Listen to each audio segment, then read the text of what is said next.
Alright, let's tune in. Have you ever stopped talking to someone because they went off on a political, religious, or parenting tangent? Do you actively avoid certain individuals simply to dodge uncomfortable conversations?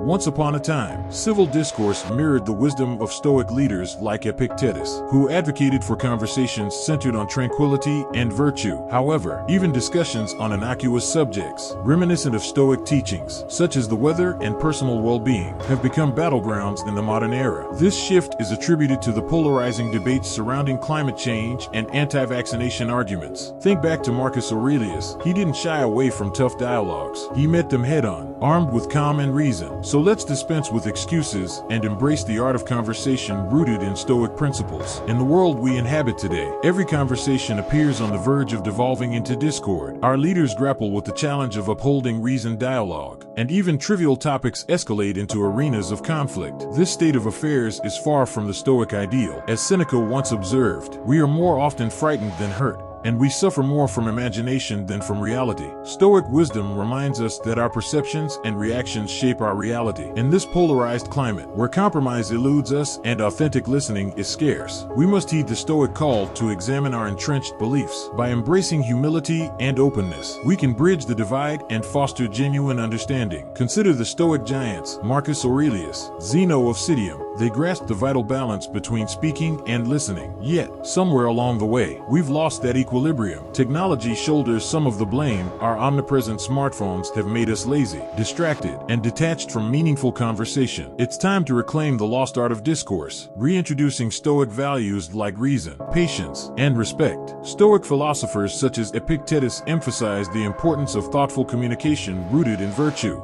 However, contemporary trends reveal a concerning shift. A significant portion of today's youth prioritize digital communication over face-to-face interaction. As highlighted by Seneca's reflection, we should every night call ourselves to an account. What infirmity have I mastered today? What passions opposed? What temptation resisted? In this digital age, the skill of meaningful conversation has been overlooked. As Seneca reminds us of the importance of self-examination and self-improvement. Absurd as it may seem, we must ponder, is there any skill more vital in the 21st century than the ability to engage in coherent, confident dialogue rooted in Stoic principles? So, let's dedicate the next 10 minutes to mastering the art of effective dialogue. Let go of the superficial distractions, eye contact, pre-planned topics, nodding, and smiling. True engagement transcends these theatrics. The techniques employed by Stoic leaders in their philosophical dialogues are equally applicable to our everyday conversations.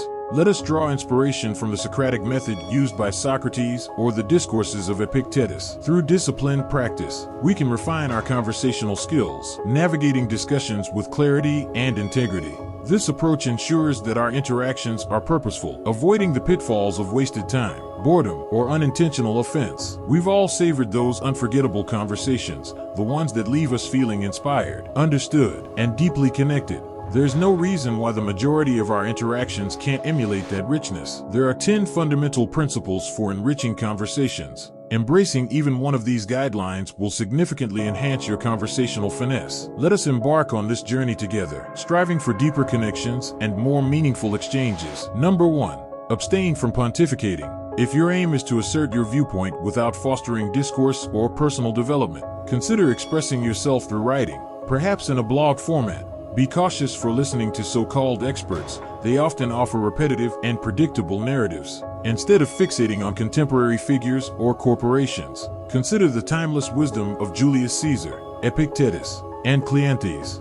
Approach every exchange with the understanding that there's wisdom to be gained. Genuine listening demands the suspension of one's ego and preconceptions. By embodying this openness, you invite deeper insights and perspectives from others. Embrace the humility to acknowledge your own limitations and the boundless knowledge held by others. As Julius Caesar famously remarked, "I came, I saw, I conquered." Let us too conquer our own egos and embrace the path of continuous learning and growth. In the footsteps of Stoic luminaries like Epictetus and Cleanthes, prioritize humility and a relentless pursuit of wisdom. Their commitment to lifelong learning serves as a beacon for us all. Number 2. Don't multitask. I'm not merely referring to setting aside your gadgets or keys. I mean, truly, be present, be in the moment. Resist the urge to let your mind drift to work disputes or dinner plans. If you wish to exit the conversation, do so respectfully, but don't insult the person before you by being only halfway engaged. Marcus Aurelius emphasized the importance of full immersion in every task.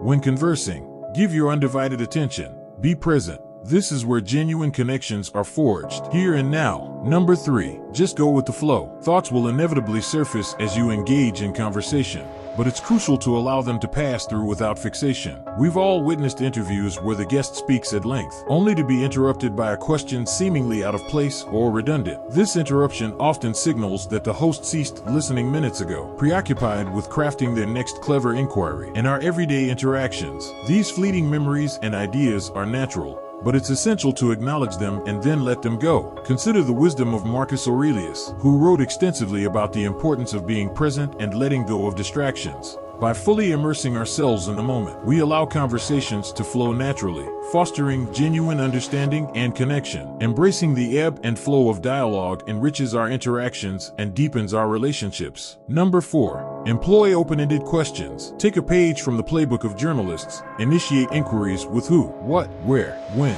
why, or how. Simplify complicated questions to elicit insightful responses. For instance, instead of asking, "Were you terrified?" which prompts a binary answer, delve deeper. Seneca, the Stoic philosopher, reminds us of the wisdom in letting others articulate their experiences. By asking questions like, "What was that like?" or "How did that feel?" we encourage introspection and provoke more nuanced responses. Marcus Aurelius and other Stoic leaders understood the significance of seeking clarity through thoughtful questioning. Therefore, strive for depth in your interactions, allowing individuals to illuminate their experiences and insights through meaningful dialogue. Number 5, try not to repeat yourself. It's condescending and tedious, yet we find ourselves doing it frequently, especially in work discussions or talks with our children. We have a point to drive home, so we rephrase it ad nauseum. Avoid this at all costs. Number 6, honesty prevails. If you lack knowledge on a topic, admit it. In the realm of broadcasting, particularly on platforms like NPR, individuals are keenly aware of the weight of their words. They exercise caution in claiming expertise or certainty. Emulate their approach. When in doubt, err on the side of caution. Genuine dialogue is not about grandstanding or feigned expertise. It's about authentic engagement. Stoic luminaries such as Zeno of Citium underscored the virtues of honesty and humility. If uncertainty clouds your understanding, embrace it. There's no shame in acknowledging your limitations. Rather, it's a testament to wisdom and integrity. Therefore, let your conversations be marked by sincerity and transparency. Number 7, don't equate your experience with theirs. If they're talking about losing a family member, don't jump in with your own story of loss. If they're discussing work troubles, don't counter with how much you despise your job. It's not the same. It's never the same. Every experience is unique. And most importantly,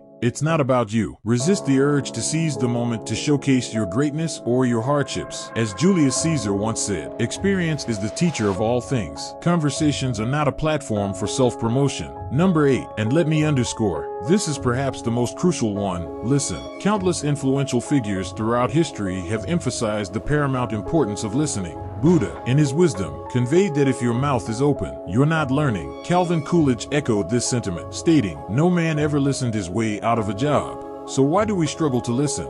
Firstly, we're often more inclined to talk. Speaking allows us to assert control, bask in attention, and bolster our identity. Yet, there's another reason: we get distracted. While the average person speaks at 225 words per minute, our minds can process up to 500 words per minute. Consequently, our thoughts often wander, filling in the gaps while others speak. It requires effort and energy to truly pay attention. But without attentive listening, genuine conversation is impossible. Stephen Covey aptly put it, most of us don't listen with the intent to understand.